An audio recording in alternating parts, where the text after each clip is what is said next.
Hello, everybody. My name is Akamatzu, and welcome to my channel. Where today I wanted to make a video on Monster Hunter Stories 2 and what I think about it. I meant to make this video a bit earlier, but I just never got around to it. I'm about 70-ish hours into the game, which I think is pretty heavy for a thoughts video, but you know what? I'm just going to go ahead and make it anyway and try to do better on my future videos, but yeah. Well, let's get started. Monster Hunter Stories 2 Wings of Ruin is a JRPG in the Monster Hunter universe. For me, I believe it's my fourth/fifth Monster Hunter exposure. I actually got exposed with Metal Gear Solid Peace Walker. If you could believe it or not, they had Monster Hunter side missions in it because of a crossover. If you haven't checked them out, you should check them out. It's pretty cool. Then I started with World. I then played Generations while I was waiting for Rise. And then I played Rise. And so Stories 2 is like my fourth/fifth Monster Hunter thing. So that's my history. Anyways, Mon Hunt 2... Stories 2. I was not really looking forward to it initially. I felt like the advertisement for the game was, so heavy fist. I guess that's the saying. And it was just everywhere. They were posting it everywhere. They were obviously advertising the crap out of it to get people into it. And I get it.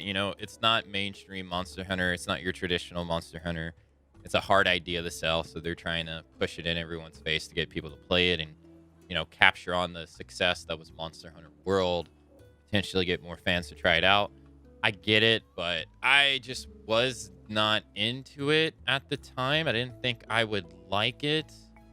I wasn't interested. I wasn't trying to be interested. So all the advertisements for me were just making me not care more. It seemed like it was getting shown at every digital event, and I was like, oh, more Monster Hunter Stories too. So that was my build up towards it. But then I found out that they made it to where you could play a demo of the game, which turns out it's like the first 5 hours of the game, and you can bring your progress into the main game, or the full game, I should say. And that made me decide to give it a try. So I gave it a try, and I ended up really liking it. It was very enjoyable, and I was surprised by how much I actually enjoyed the whole process. It's amazing, actually, how well Monster Hunter can transition into a JRPG. It works extremely well. There's a lot of mechanic, and it like retains a lot of the Monster Hunter mechanics that you have come to expect from the Monster Hunter universe, as in like part breaking, gathering materials, and making ammo and armor and equipment from it, exploring, gathering, all the things that you would expect in the Monster Hunter game. They're there. You don't fight the monsters exactly the same, but I find the turn-based RPG mechanics to be really, really cool. The emphasis with like the cutscenes on weapon animations or moves that monsters do. Most of the moves in the game that monsters do, we've seen them before. Same with the weapon animations, but they just look so cool with this new flare and camera, static angle camera when the move are going off, while we're used to the fully controllable camera in the games. The moves just look really sick. And I guess I could segue into the one thing that I haven't been enjoying as much, but it's not really that big of a deal, is the fact that there's only 6 weapons in the game. While I understand why there's only 6, because, Monster Hunter has a crap ton of melee weapons that are slash damage, pretty much. So the game works by adding 2 weapons of each damage type, 2 blunts, 2 pierce, 2 slash. Dual blades, long sword, charge blade, switch axe, insect glaive. Those are all considered slashing, and they're not here, which would make, the slashing category, huge, pretty much. So it sucks that they're not in the game, But at the same time, I understand, and what is here is good, so I'm not really disappointed. I just wish we'd have been able to see the other weapons because the animations for the current weapons are so sick. I would love to see a full elemental discharge from Charge Blade in the Monster Hunter Stories universe and how it would actually look. It would probably look really sick. The hammer ultimate move is just amazing in this game. It looks absolutely amazing. Animations are top notch. It's been a lot of fun. It is definitely inspired by Pokemon, you could say. Not really my idea. Someone pointed it out to me in chat that it was very similar to Pokemon, and I didn't even think about it like that until they said it. And I was like, huh, you know what? It kind of is. And I gotta say, compared to the most previous main entry Pokemon game, Sword and Shield, I think this is honestly just a better game. This game has so much more content in it than I thought it was going to have, which has been really impressive and shocking at the same time. A part of me thought it was just, going to be kind of a not full effort game, but boy, was I wrong. There is a lot to do in Monster Hunter Stories. There's a lot of monsters to raise. There's a whole system built around editing your monsters' moves and making them stronger, and even like a bingo system to even give them even more bonuses on top of that, which makes the growth part of monsters more engaging, I should say. It's just not as simple as just capturing and raising them. There's a lot of growth mechanics into it. The battles are really cool. You can use your previous Monster Hunter knowledge from the base games into this game to try to figure out what you think an attack type of a monster is going to do next. I've been able to do that for so many monsters in the game, and it felt very rewarding. Having studied the monsters in previous game to be able to tell what they're kind of going to do in this game, like figure out like, oh, this monster is going to do a power move, and then when it goes in rage, it's going to do a speed move. Stuff like that has felt for me, very rewarding. As for like the story so far, while I don't want to talk about spoilers or anything like that, telling you what's going on in the storyline, it has been a very happy, I should say, story. It's very positive, which is, nice. It's kind of nice, especially for me after all the depressing games I've been playing lately.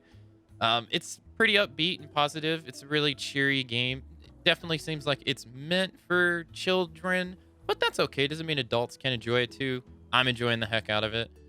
The characters, I find them to be, quite interesting. I'm really fond of the first companion girl you meet. I think she's great.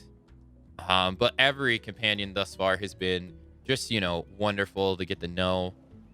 The exploration of the game, I think, is good, but there's also a caveat where I would say it's bad.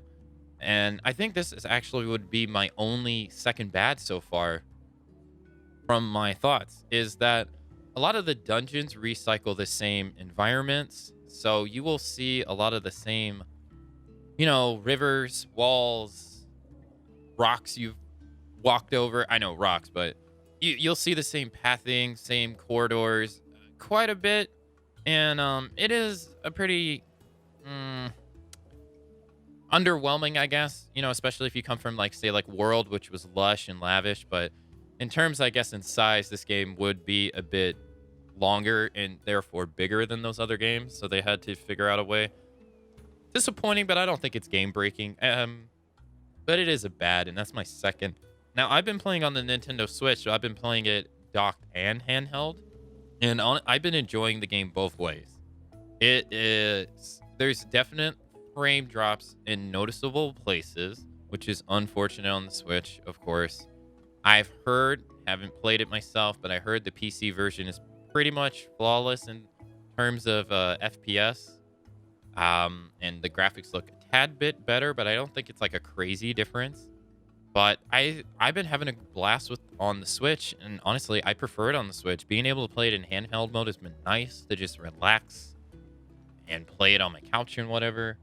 And yeah, it's been a pretty great time. I think that is where I will leave off on this video. I can't really think of anything else to say. Let me think. Boss fights have been pretty cool. Cutscenes leading in the boss fights have been pretty cool. And the village music has been really nice. Music has been tremendous. I like the art style for the graphics. Yeah, it's not world graphics, but not everything needs to be 4K, you know, gorgeous, beautiful stuff. Stylized stuff can look amazing. Look at Hades. You know, Hades is beautiful, not, 4K graphics and stuff like that. I think, yeah. So I think that's about all I have to say. Just wanted to get a quick thoughts video out on what I thought about it. I meant to do this a while ago. So there it is. That's my thoughts on Monster Hunter Stories 2. I hope if you're playing it, I hope you're enjoying it as well. I'm loving the hell out of it. If you would like to join me while I am streaming it live, I will probably still be streaming it by the time this video goes out on YouTube over at my Twitch channel at twitch.tv/Akamatzu. We would love to have you. Generally start my streams around 2 a.m. Eastern time. I know, very early, but I tend to stream every day, so we would love to have you if you would like to drop by.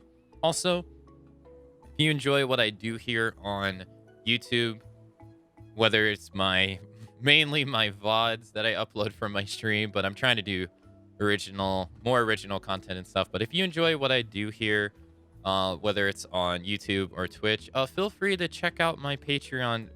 And if you would like to support my YouTube stuff and Twitch, you're more than welcome to. So thank you again for watching, and I will see you all next time.